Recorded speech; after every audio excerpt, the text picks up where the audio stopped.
Where is the put down? Hello, welcome to Lux classes Balotra.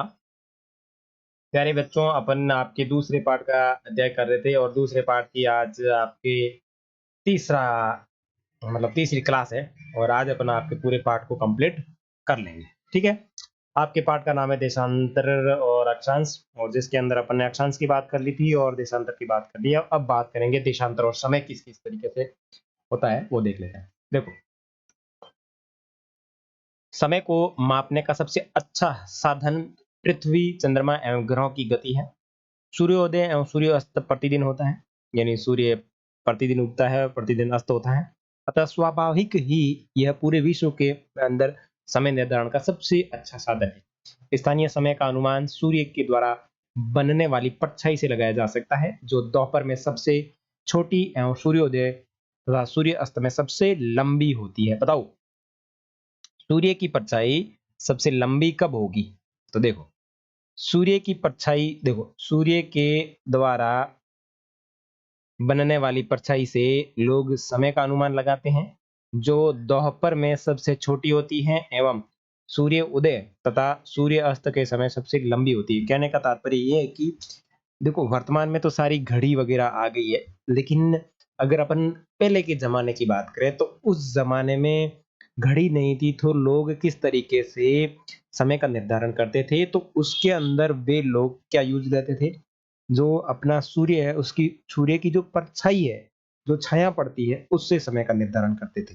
तो अगर बात करें दोपहर की, तो दोपहर लगभग अपने 12 1 2 बजे तक को होता है, और उस समय जो सूर्य की परछाई है वो बिल्कुल ही कम होगी या बिल्कुल ही छोटी होगी। तो इसका अनुमान ये लगाया जाता था कि अभी जो है वो शायद 12 से 1 बजे के बीच का टाइम हुआ होगा। ठीक है, और सूर्य उदय के समय बहुत लंबी परछाई होती है, और जब वापस सूर्य अस्त हो जाता है तो लंबी होती है। ठीक है, आगे बात करें ग्रीनिच अर्थात ग्रीनिच पर स्थित प्रमुख यामोत्तर पर सूर्य जिस समय आकाश के सबसे ऊंचे बिंदु पर होगा, उस समय यामोत्तर पर स्थित सभी स्थानों पर दोपहर होगी। क्योंकि पृथ्वी पश्चिम से पूर्व की ओर घूमती है, तो मैं आपको कई बार बता चुका हूं कि पृथ्वी की जो गति है वो पश्चिम से पूर्व की ओर है, यानी जो पृथ्वी है वो पश्चिम से पूर्व की ओर अपनी सूर्य के चारों ओर घूर्णन करती हुई परिक्रमण करती है, जो मैं आपको पहले अध्याय में बता चुका हूं। अगर आपने पहला अध्याय नहीं देखा है तो अभी लक्ष्य क्लासेस बालोतरा के यूट्यूब चैनल के प्लेलिस्ट में जाकर के आप देखिए। आपका 6 क्लास की जो भूगोल प्लेलिस्ट बनी हुई है उसको ओपन करोगे तो सबसे पहले आपको पहले अध्याय के वीडियो मिलेंगे, फिर आपके दूसरे अध्याय के वीडियो मिलेंगे जो बिल्कुल क्रमानुसार डाले हुए हैं। ठीक है, तो वहां पे आपके घूर्णन, परिक्रमण और पूर्व पश्चिम से पूर्व की ओर जो पृथ्वी गति करती है उसकी जानकारी दी हुई है। ठीक है, आगे देखो, अतः वे स्थान जो ग्रीनविच के पूर्व में है उनका समय ग्रीनविच समय से आगे है, और जो स्थान ग्रीनविच के पश्चिम में है उनका समय पीछे है। ठीक है, समय के अंतर की दर की गणना निम्नलिखित विधि से की जा सकती है। पृथ्वी पर लगभग कितने घंटे होते हैं? 24 घंटे होते हैं। पृथ्वी पर 24 घंटे होते हैं, और अपने अक्ष पर पृथ्वी है वो 360 घूमती है, अर्थात वह 1 घंटे में 15 डिग्री एवं 4 मिनट में 1 डिग्री घूमती है। इस प्रकार ग्रीनविच में अगर दोपहर के 12 बजे हैं तो ग्रीनविच से 15 पूर्व में समय 15 × 4 अर्थात 60 मिनट होगा, अर्थात 1 घंटा आगे होगा, यानी वहां पे कितने बज जाएंगे? 1 बज जाएगा। अब ये पूरी रामायण समझ, अब मैं इसको आपको यहाँ पे समझाने का प्रयास करता हूँ, तो इसको थोड़ा इधर ले लेता हूँ। और अब इधर देखो, सबसे पहले मैं आपको लेके जाऊंगा कौन सी रेखा के ऊपर, मैं एक ऐसी लाइन बना लेता हूँ। ये हो गई आपकी पृथ्वी के ऊपर अक्षांश रेखा।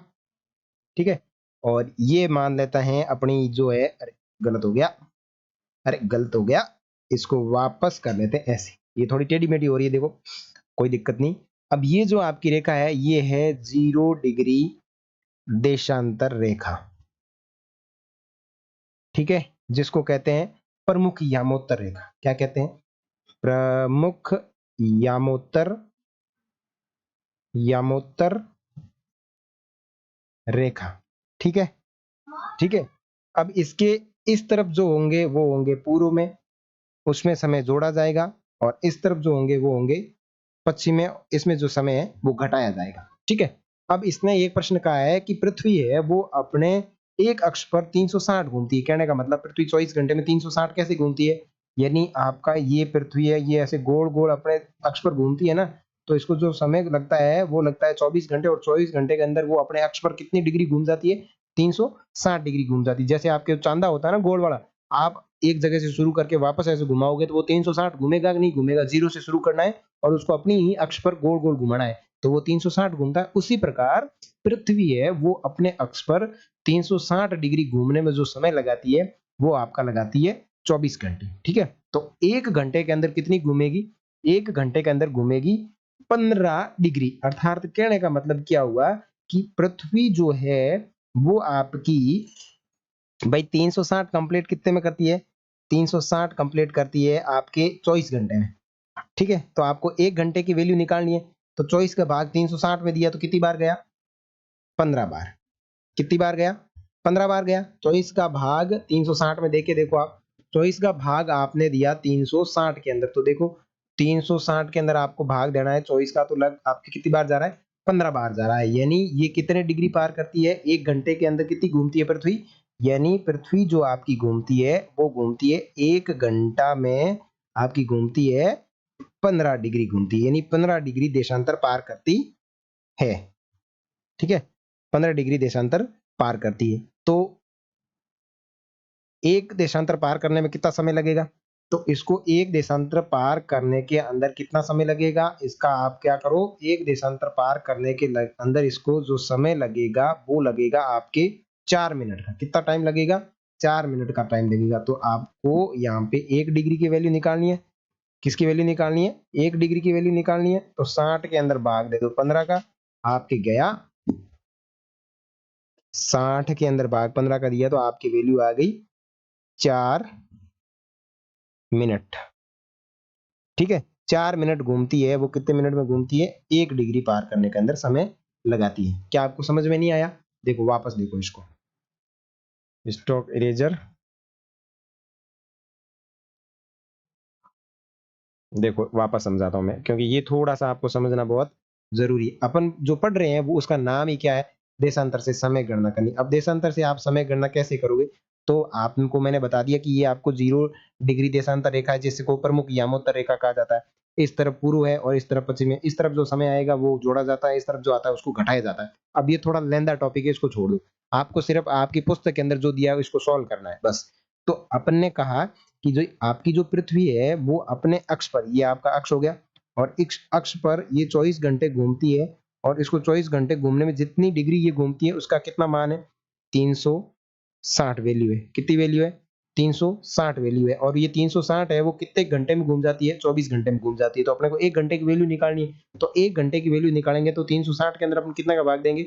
आप भाग दोगे यहाँ पे 360 के अंदर, तो 360 का भाग दिया 24 का भाग दिया 360 में, तो गया ये 15 बार। ठीक है, अब ये आपकी है वो एक घंटे 15 बार गया, यानी ये 15 डिग्री देशांतर घूमती है एक घंटे में। ठीक है ना, एक घंटे की वैल्यू कितनी प्राप्त हो गई? 15। अब आपको निकालनी है एक मिनट की वैल्यू निकालनी है। किसकी वैल्यू निकालनी है? एक मिनट की वैल्यू निकालनी है।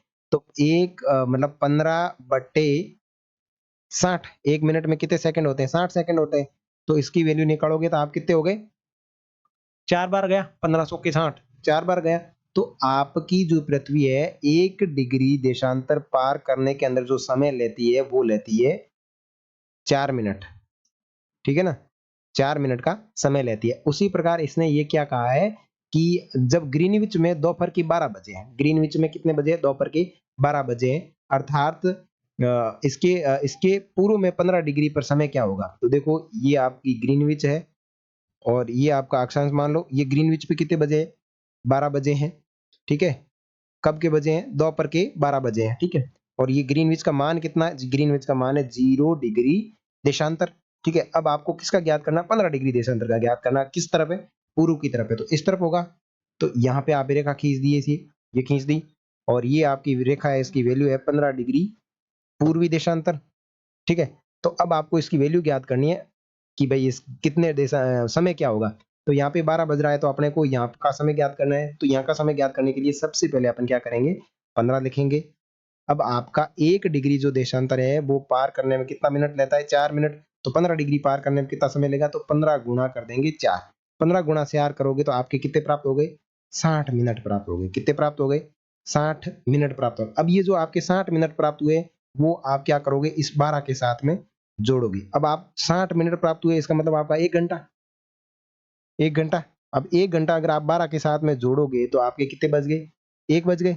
दोपहर के 1 बजे कि नहीं बजे?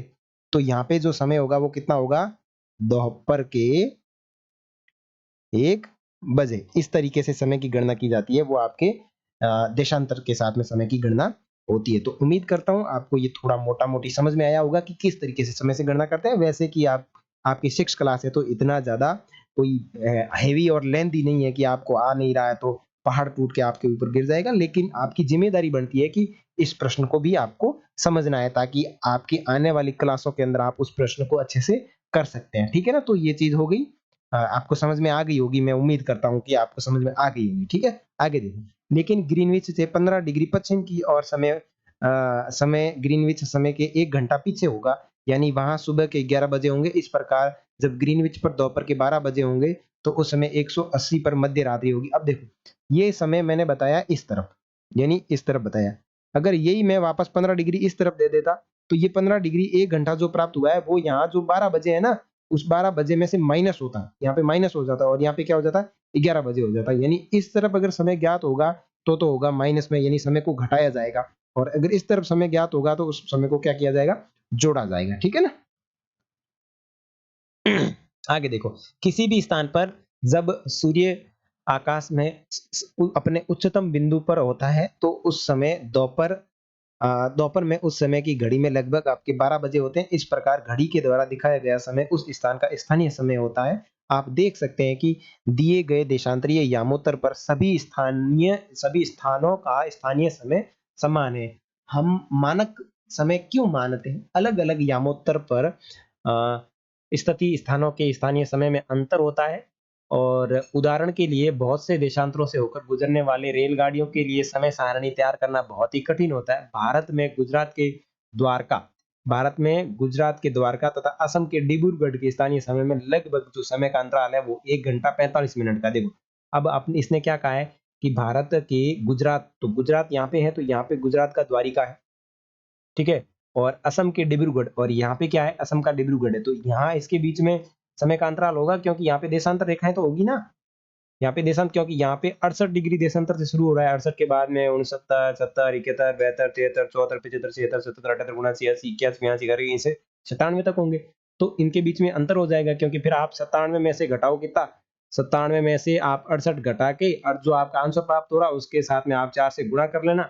आपके जो समय प्राप्त होगा वो कितना प्राप्त होगा, 1 घंटा 45 मिनट प्राप्त होगा। इसलिए यह आवश्यक है कि देश के मध्य भाग से गुजरने वाली किसी यामोत्तर के स्थानीय समय को देश का मानक समय माना जाए। इस यामोत्तर रेखा में स्थानीय समय के पूरे देश का मानक समय माना जाता है। भारत में 82.5 डिग्री पूर्वी देशांतर को यामोत्तर समय माना गया। देखो, भारत की जो रेखा है, देखो, भारत की 82.5 डिग्री पूर्वी देशांतर रेखा को मानक समय माना गया है। इस यामोत्तर रेखा के स्थानीय समय में पूरे देश को मानक समय माना जाता है, और इसे भारत की मानक समय रेखा कहा जाता है। जैसे 0 डिग्री देशांतर रेखा प्रमुख प्रमुख यामोत्तर रेखा है, उसी प्रकार भारत की यामोत्तर रेखा कौन सी है, या फिर भारत की मानक समय रेखा कौन सी है, तो ये भारत की मानक समय रेखा, ये जो आपको दिख रही है ना यहाँ पे, ये देखो यहाँ पे गुजर रही है, ये टिक टिक करके गुजर रही है, ये आपकी जो है 82.5 डिग्री पूर्वी देशांतर रेखा है, और इसको भारत की मानक समय रेखा माना जाता है। यानी जो भारत का समय गणना की जाती है वो 82.5 डिग्री पूर्वी देशांतर भारत की मानक समय रेखा के साथ में की जाती है। कबीर भोपाल के निकट एक छोटे से नगर में रहता है। वह अपने मित्र आलोक से कहता है कि वे लोग आज रात्रि में नहीं सो पाएंगे। भारत एवं इंग्लैंड के बीच एक क्रिकेट मैच लंदन में 2 बजे अपराह्न में शुरू होगा, अर्थात भारत के समय अनुसार मैच शाम के 7:30 बजे शुरू होगा। अब देखो, लंदन में कितने बजे बजे हुए, 2 बजे, और भारत में कब शुरू होगा, 7:30 बजे, यानी ये शाम को शुरू हो रहा है, और ये कब का शुरू हो रहा है, ये हो रहा है आपके सुबह के टाइम में शुरू हो रहा है। ठीक है ना? तो दोनों के बीच में डिफरेंट है या नहीं है, और होगा, तथा देर रात्रि में समाप्त होगा। क्या आप जानते हैं कि भारत एवं इंग्लैंड के बीच में समय में क्या अंतर है? देखो, भारत और इंग्लैंड के बीच में समय में अंतर ये है कि भारत जो है वो आपकी ग्रीनविच रेखा है, इसके पूर्व में स्थित है। किसके अंदर स्थित है? पूर्व में स्थित है। देखो मैंने आपको ये बताया था कि ये ग्रीनविच रेखा हो गई, भारत है वो इसके पूर्व में स्थित है, और जो आपका इंग्लैंड है वो इसके पश्चिम में स्थित है। तो समय का अंतराल आ जाएगा, क्योंकि इनके बीच में देशांतर तो आएंगे ना, एक देशांतर, दो देशांतर, ऐसे देशांतर आएंगे। तो यहाँ से यहाँ तक आने में इसको बहुत ही टाइम लगता है। और दूसरी बात, ये इधर पीछे है, ठीक है ना। क्या आप जानते हैं कि भारत एवं इंग्लैंड के बीच में समय में क्या अंतराल? ठीक है, भारत ग्रीनविच के 82.5 डिग्री पूर्वी देशांतर में स्थित है। तो भारत जो है वो ग्रीनविच यानी 0 डिग्री देशांतर रेखा है, उससे 82 यानी 82.5 डिग्री पूर्व में स्थित है, और यहाँ का समय ग्रीनविच रेखा से 5 घंटे 30 मिनट आगे है। अब इसको भी समझ लो, ये आपकी ग्रीनविच रेखा जो है 0 डिग्री देशांतर रेखा, भारत इससे कितना आगे है? भारत इससे आगे है 82.5 डिग्री। जो भारत की मानक समय रेखा है, अगर इसके साथ में आप गुणा करोगे, 82.5 डिग्री 30 मिनट इंटू क्या करोगे, इंटू करोगे 4, तो आपका जो लगभग आंसर प्राप्त होगा वो कितना प्राप्त होगा? 5 घंटे 30 मिनट। ये जो भारत जो है ग्रीनविच रेखा से कितना आगे है? तो 5 घंटे 30 मिनट जो है भारत का समय आगे है। इसलिए जब लंदन में दोपहर के 2 बजे होते हैं, तो भारत में कितने बजेंगे? 7 बज के 30 मिनट होंगे। दोपहर के अगर लंदन में अगर 2 बज गए, तो भारत में कितने बजेंगे? शाम के 7 बजेंगे। क्यों बजेंगे? क्योंकि ये लंदन जो है वो ग्रीनविच रेखा पर स्थित है, और यहाँ पे अगर 2 बज रहे हैं तो भारत का 7:30 में होगा, क्योंकि 2 के साथ में अगर 5 घंटे 30 मिनट आप जोड़ोगे, तो आपका जो आंसर प्राप्त होगा वो प्राप्त होगा 7 बज कर के 30 मिनट। ठीक है। कुछ देशों का देशांतरीय विस्तार अधिक होता है, इसके कारण वहां एक से अधिक मानक समय अपनाए जाते हैं। उदाहरण के लिए रूस, देखो रूस सबसे बड़ा देश है, इसलिए यहाँ रूस के अंदर जो मानक समय है वो कितने मानक समय माने गए? 11 मानक समय माने गए। जैसे अपने भारत के अंदर ये देखो, यहाँ पे भारत में ये जो अपने 82.5 डिग्री ये पूर्वी देशांतर जो भारत की मानक समय रेखा है ना, उसी प्रकार रूस के अंदर जो मानक समय रेखाएं हैं वो कुल जो है उनकी संख्या कितनी है? 11 है। ठीक है। और पृथ्वी को एक एक घंटे वाले 24 जोन में बांटा गया, 24 समय क्षेत्रों में बांटा गया है। ठीक है ना। और इस प्रकार प्रत्येक समय क्षेत्र के अंदर जो गणना होती है वो 15 डिग्री देशांतर के अंतर्गत घेरता है। देखो ये जो आपका जो मानक समय होता है, इस प्रत्येक क्षेत्र में आपका जो मानक समय होता है वो लगभग 15 डिग्री देशांतर घेरता है। ठीक है ना। 15 देशांतर के बाद में जैसे यहाँ से अब यहाँ 30 आ गया, तो 30 के बाद में 31वें नंबर पर एक नया मानक समय बन जाएगा। फिर 30 से 60 आ गया, तो 60 के बाद में यहाँ पे एक नया मानक समय बना दिया जाएगा। तो जो ये आपका एक समय क्षेत्र है, जैसे एक मानक समय है वो कितना डिग्री घेरती है? 15 डिग्री घेरती है। और पूरे पृथ्वी की बात करें तो आपके टोटल 24 समय क्षेत्र बनाए गए हैं। और अगर एक रूस की बात करें तो रूस के अंदर केवल 11 है, क्योंकि ये सबसे बड़ा देश है। अब आपके प्रश्नों की बातचीत कर लेते हैं। देखो, पृथ्वी का सही आकार क्या है? तो देखो आपकी पृथ्वी का सही आकार क्या है? अंडाकार। अंडाकार। ठीक है। ग्लोब क्या है? ग्लोब जो है वो है आपके पृथ्वी का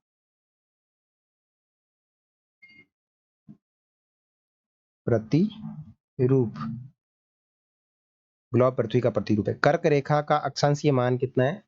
23.5 डिग्री उत्तरी अक्षांश। पृथ्वी के 3 काप कटिबंध कौन से हैं? पहला हो गया आपका उष्ण कटिबंध, मैं पूरा नहीं लिख रहा हूँ, शॉर्ट लिख रहा हूँ, उष्ण कटिबंध। उसके बाद में आपका है शीतोष्ण कटिबंध, शीतोष्ण। और शीतोष्ण के बाद में आपका कौन सा हो जाएगा? शीत कटिबंध। शीत कटिबंध। ठीक है। अक्षांश व देशांतर रेखाएं क्या है? बिल्कुल मैं अच्छे से समझा चुका। अक्षांश रेखाएं ये इस तरीके से जो होती है वो अक्षांश, और ये जो खड़ी रेखाएं होती है वो होती है देशांतर रेखा। तो परिभाषा आप लिख सकते हैं, इसको मैं नहीं बताऊंगा बार बार। ऊष्मा की सबसे अधिक मात्रा उष्ण कटिबंध क्यों प्राप्त करता है? क्योंकि यहाँ सूर्य की किरणें सीधी पड़ती है। यहाँ सूर्य की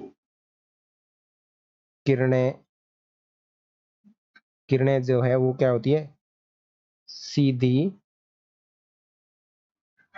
पड़ती है। ठीक है। जब भारत में शाम के 5:30 होते हैं, तो लंदन में दोपहर कर 12 क्यों बजे होते हैं? क्योंकि क्योंकि वो जीएमटी क्योंकि ये वो जीएमटी के पश्चिमी दिशा में स्थित है। कौन सी दिशा में स्थित है? पश्चिमी पश्चिमी दिशा में स्थित है। देखो पश्चिमी दिशा में स्थित होने के कारण क्या होता है कि उसका समय है वो भारत की समय से पीछे चलता है। पश्चिमी दिशा क्योंकि वो जीएमटी के पश्चिमी दिशा में होने के कारण क्या होता है? पीछे चलता है। ठीक है ना? जीएमटी का मतलब होगा ग्रीनविच रेखा आपकी। ठीक है ना? उसके बाद में प्रमुख यामोत्तर रेखा का मान क्या है? देखो आपकी जो प्रमुख यामोत्तर रेखा है उसका मान कितना है? 0 डिग्री देशांतर। शीत कटिबंध किसके नजदीक पाया जाता है? तो शीत कटिबंध पाया जाता है आपके ध्रुवों के नजदीक। देशांतर की कुल संख्या कितनी है? तो आपके देशांतरों की जो कुल संख्या है वो है अक्षांश 180 इस तरफ हो गए और 180 इस तरफ हो गए, तो आपके देशांतर हो गए 360। दक्षिणी ध्रुव वर्त स्थित है, तो दक्षिणी ध्रुव जो वर्त है वो कहाँ स्थित है? दक्षिणी गोलार्ध के अंदर। ग्रिड किसका जाल है? तो ग्रिड अक्षांश रेखाओं और देशांतर यामोत्तर रेखाओं का जो जाल है उसे क्या कहते हैं? आपके ग्रिड कहा जाता है। अब बात करें मकर रेखा। मकर रेखा कहाँ स्थित है? तो मकर रेखा 23.5 डिग्री दक्षिणी अक्षांश पर स्थित है। भारत का मानक समय रेखा 82.5 डिग्री पूर्वी देशांतर पूर्वी देशांतर है। 82.5 डिग्री जो पूर्वी देशांतर रेखा है उसे भारत का समय रेखा माना जाता है। ठीक है ना? आगे बात करें तो आगे है 0 डिग्री देशांतर को क्या कहा जाता है? उसको कहा जाता है प्रमुख यामोत्तर रेखा। क्या कहा जाता है? प्रमुख प्रमुख यामोत्तर रेखा। प्रमुख यामोत्तर रेखा कहा जाता है। ठीक है ना? देशांतर के बीच की दूरी किस तरफ घटती है? ध्रुवों की तरफ घटती है। किसकी तरफ घटती है? ध्रुवों की तरफ घटती है। उत्तरी ध्रुव वर्त उत्तरी ध्रुव वर्त कौन से गोलार्ध में है? तो उत्तरी गोलार्ध में स्थित है। कौन से गोलार्ध में स्थित है? उत्तरी गोलार्ध में स्थित है। तो यहाँ पे आपका दूसरा अध्याय होता है समाप्त। अब आपको क्या करना है? आपको करना ये है कि आपको इस चैनल को सब्सक्राइब करना है। सब्सक्राइब करने के बाद में आपके पास में बेल आइकन आएगा, उसके वाला जो घंटी वाला है ना उसके ऊपर बटन दबाते आए, जिससे नए वीडियो आएंगे। जैसे आपके अभी दो तीसरा पार्ट होगा उसका वीडियो आएगा, उसका नोटिफिकेशन आपके पास में आ जाएगा, तो आप फट से इस क्लास को देख लोगे। क्लास देखने के बाद में आपकी भूगोल है वो बिल्कुल इन बच्चों की तरह क्या हो जाएगी? याद हो जाएगी। देखो ये कह रहे हैं हमारे को याद हो गए सारे सवाल। अब देखो इसके अंदर से जो प्रश्न बनेंगे वो प्रश्न अपना जो दूसरा वाला यूट्यूब चैनल है ना जिसका नाम है लक्ष्मण धारा एजुकेशन प्लेटफॉर्म, उसके ऊपर आपको इसके अंदर से जो प्रश्न बनते हैं जो आपके आने वाले जो सरकारी भर्तियां होती है उनमें काम आते हैं। अगर आपका कोई भाई बहन पढ़ता है तो आप उनको कह दीजिए कि वहां जाके देखना है। अगर आपको भी जीके के प्रश्न बनाने हैं तो आप क्या करिए, लक्ष्मण धारा जो एजुकेशन प्लेटफॉर्म वाला चैनल है ना उसको भी ऊपर जाके आप प्लेलिस्ट में देखोगे तो आपको वहां पे इनके अंदर से जो प्रश्न बनते हैं वो भी आपको मिल जाएंगे। तो मिलेंगे आपके तीसरे अध्याय में। तब तक के लिए बाय बाय। ये सारे होमवर्क कर लेना और होमवर्क करके मुझे बताना है। बताना कब है मैं आपके आज में अपने आपके व्हाट्सएप नंबर है वो दूंगा, तो आप सभी लोग मुझे अपनी जो कॉपी के फोटो है वो मुझे आप व्हाट्सएप करोगे। ठीक है ना? तो मिलेंगे अपन तीसरे अध्याय के लिए। तब तक के लिए अपन क्या कर लेते हैं? बाय बाय कर लेते हैं। ठीक है ना?